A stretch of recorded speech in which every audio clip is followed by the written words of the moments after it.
All right, I'm gonna make a video about hyponatremia workup because I always found it very confusing and very annoying, and I can't figure out how to just make an audio, like upload the audio recording to my blog. So I'm just gonna make a video, and in this video, I'll also play the audio recording that my attending let me make of him explaining hyponatremia because I like the way he explained it and I think it was very helpful.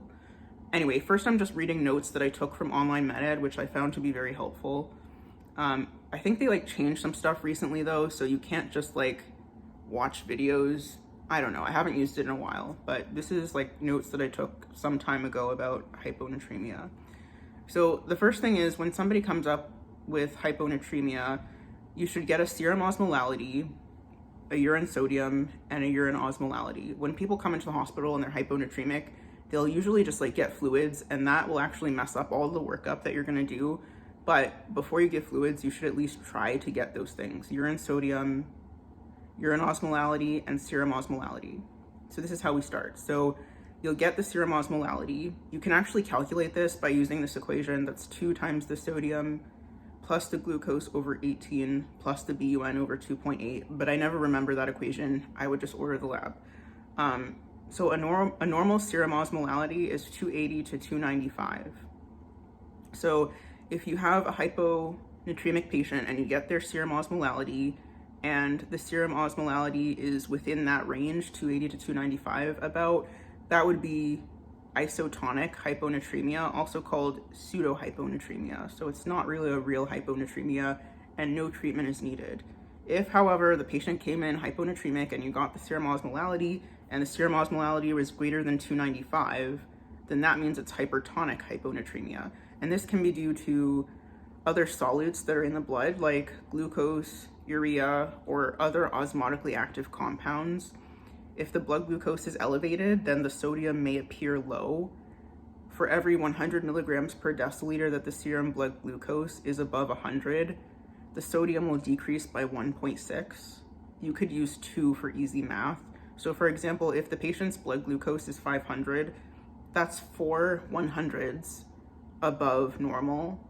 Thus, the sodium will be decreased by 4 times 1.6, which is 6.4. So their actual sodium would be, for example, let's say their sodium was 120 and you corrected it, their real sodium would be 126.4. So this can happen a lot, especially in diabetic patients. So if their blood glucose is high, then you would correct their sodium and then give them insulin to decrease their blood glucose. If the patient has uremia, their BUN is high, then you can dialyze them. And then the next case would be if you have a low serum osmolality. So the patient is hyponatremic, you get the serum osmolality, it's less than 280, that's hypotonic hyponatremia.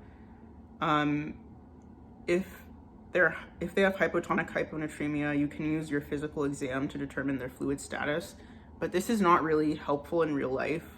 You can't necessarily always tell, but if they're fluid overloaded, then that's hypervolemic, hypotonic hyponatremia, and those patients you can diurese. If the patient is volume down, then it's hypovolemic, hypotonic hyponatremia, and those patients you can give them fluid.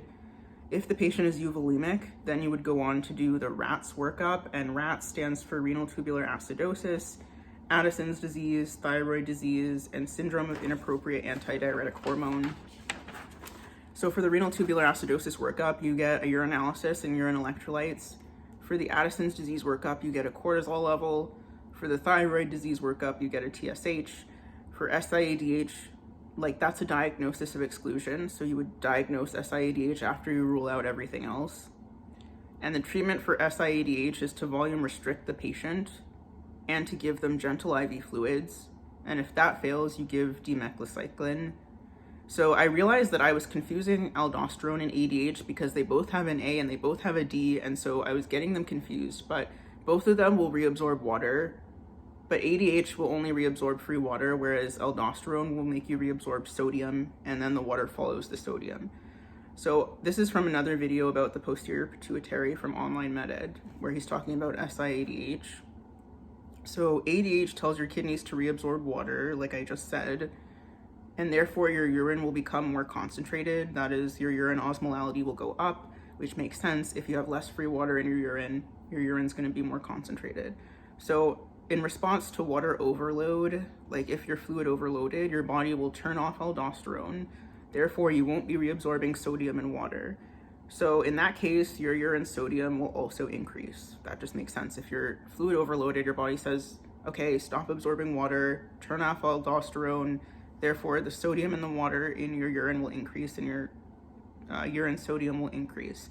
So when you have syndrome of inappropriate antidiuretic hormone, you're putting out too much ADH, and therefore you are reabsorbing more water from your urine, and that will cause your urine sodium to increase. It will also cause your urine osmolality to increase because it's becoming more concentrated because there's not as much free water in the urine.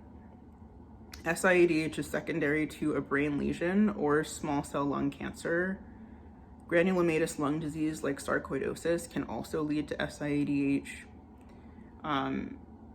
In this case, your serum osmolality is low. That makes sense. You're reabsorbing a bunch of water, so the water is diluting your serum osmolality. So to diagnose it, you get a urine osmolality, a urine sodium, and a serum osmolality. In syndrome of inappropriate antidiuretic hormone, your urine osmolality and your urine sodium will be increased and your serum osmolality will be decreased. The treatment, like I said earlier, is fluid restriction. You either do that or you can reverse the underlying disease, or you can give dimethylcycline, which basically causes nephrogenic diabetes insipidus, so it makes your kidneys just not respond to the ADH, and therefore you'll stop reabsorbing free water. So, and then I wrote something about diabetes insipidus. Diabetes insipidus can be central, where your brain is not making ADH, or it can be nephrogenic, where your kidneys are not responding to ADH. In any case, you can't reabsorb water, and therefore your urine will become dilute, so you'll have a low urine osmolality. And you diagnose this with the water deprivation test. So if your urine osmolality is decreased, then it's psychogenic polydipsia. If the problem is ADH, then the urine remains dilute, so you give ADH. If the urine osmolality corrects, it's central diabetes insipidus. If you give ADH and the urine osmolality stays dilute, it's because the kidneys can't respond to the ADH, so it's nephrogenic diabetes insipidus. The treatment for nephrogenic diabetes insipidus is gentle diuresis with something like hydrochlorothiazide. And then the last thing I wrote was hyponatremia. Yeah, I just did this whole workup again. So if someone's hyponatremic, get the serum osmolality, get the urine sodium, get the urine osmolality. If the serum osmolality is 280 to 295, that's normal, so that's pseudo-hyponatremia and you don't do any treatment. If the serum osmolality is greater than 295, that's hypertonic hyponatremia, and that can be due to an increased blood glucose, uremia, or sugar alcohols, or something else in the blood that's osmotically active. For increased blood glucose, obviously you give them insulin. For uremia, you can dialyze them. If they've got like alcohols in their blood, you can just wait for the alcohol to leave the body. If their serum osmolality is less than 280, this is hypotonic hyponatremia. And in this case, you then will go on to look at their urine osmolality and their urine sodium and assess their volume status. If they're hypovolemic, then it's hypovolemic, hypotonic hyponatremia. You give them fluids. If they're hypervolemic, then it's hypervolemic, hypotonic hyponatremia. You diurese them. If they're euvolemic, then you do the renal tubular acidosis workup with the urine electrolytes and the urinalysis. You also do the Addison's disease workup with the cortisol level, and you do testing for thyroid disease with the TSH and reflex-free T4. And then if all of those are like not the case, then I guess it's SIADH.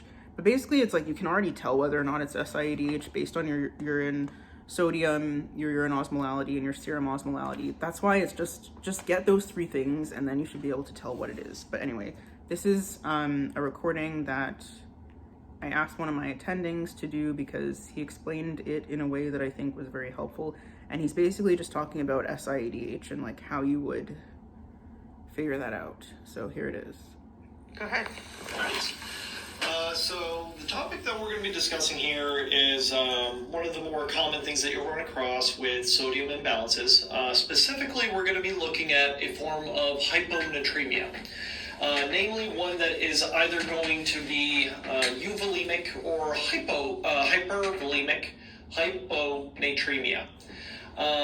The one that we're going to be drawing the biggest distinction between here is SIADH, or symptom of inappropriate ADH release, and also just appropriate ADH release, as ADH, or antidiuretic hormone, is a product that the body uses to try and hold on to volume when it detects that it is becoming hypovolemic.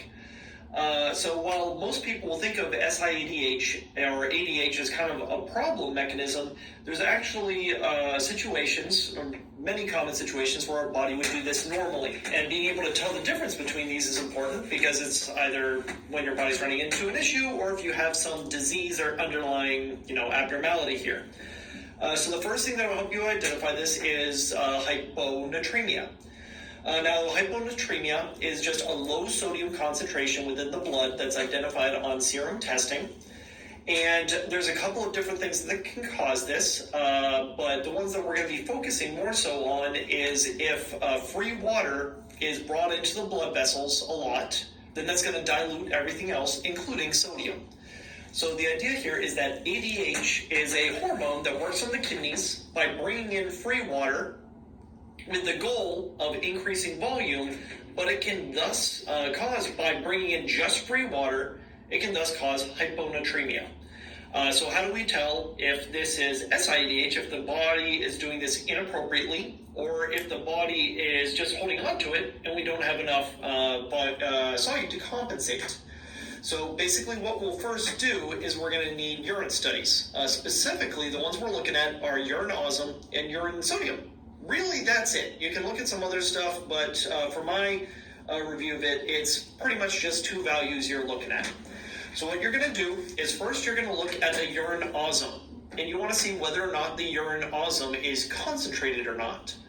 As far as the concentration of go to be hyperconcentrated with osm, I usually think about it as, okay, well, if the molecules within the blood or the serum are similar to within the urine, so sodium, chloride, all that stuff added together, if it's similar to what's in the urine, that's not super concentrated. So around 200 to 300, probably pretty normal. However, if your urine osm is really high, say 600, 1,000, 500, something like that, that's a suggestion that ADH is at work. Because the kidneys are concentrating this urine by just pulling free water out of it using ADH. So, if you get the urine studies back, the urine osm is relatively normal, similar to the serum. ADH is not being activated here, and you don't really need to go down the further progression. It's not ADH at play. It's probably that the body doesn't have enough salt, because it's not losing it in the urine. The body just doesn't have enough salt, but it's also not diluting that sodium, that serum sodium, with free water. So, if urine osm comes back elevated, that means that ADH is trying to pull free water out of the urine, thus concentrating the urine, but diluting the serum. So high urine osm means ADH is at play. How do we know if that ADH is being appropriate?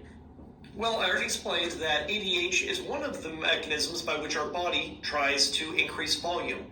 Another common one that it would do for this is aldosterone. But aldosterone works a little bit different from ADH, where ADH tries to increase volume by just holding on to free water.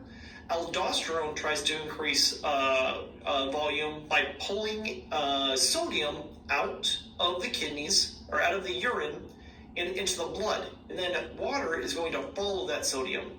So there should be, when the body is behaving normally, you should see both of these mechanisms at play. In SIADH, or inappropriate ADH, only ADH is at play. So in both of these situations, whether the body is appropriately using ADH or it's SIADH, urine is going to be concentrated, but the next thing we look at is sodium. If aldosterone is at play, like appropriate ADH, because the body's just trying to hold on to volume in general, then sodium is going to be dilute in the urine, or sodium is going to be low in the urine because aldosterone is trying to pick it all up. So if you have high urine concentration, that means ADH is at play. And then you look at sodium. If sodium is low, aldosterone is also at play, which means they're both at play. This is the body's appropriate ADH response. That person has low fluid. They're just trying to hold on to volume. However, if sodium is high, if urine sodium is high, that means aldosterone is not at play, just ADH. And that is SIADH, because the body is just pulling in that free water because ADH is activated, but the body's not activating all of its systems to try and hold on to fluid. It's just the ADH. And SIADH is pathologic. The body's not attempting to hold on to fluid. It's just running into some issue. Either stress, paraneoplastic syndromes, certain drugs are causing the body to release this ADH inappropriately and hold on to just free water. So to go and review, anytime we're looking at hyponatremia and we want to evaluate if ADH is playing a role, and then whether or not this ADH is acting appropriately, we first get urine osm and urine sodium. If the urine osm is high, that means ADH is at play. We then look at urine sodium. If urine sodium is low, that means aldosterone is also at play. ADH at play and aldosterone at play means the body is using appropriate ADH and just trying to hold on to volume, hold on to fluid. If urine is concentrated, but sodium is also high, that means ADH has been activated, but aldosterone has not been activated. This is SIADH. And then you can go down to look for that pathologic process that is the underlying cause for the SIADH. Okay, thank you. Yeah, of course. Hopefully that was all.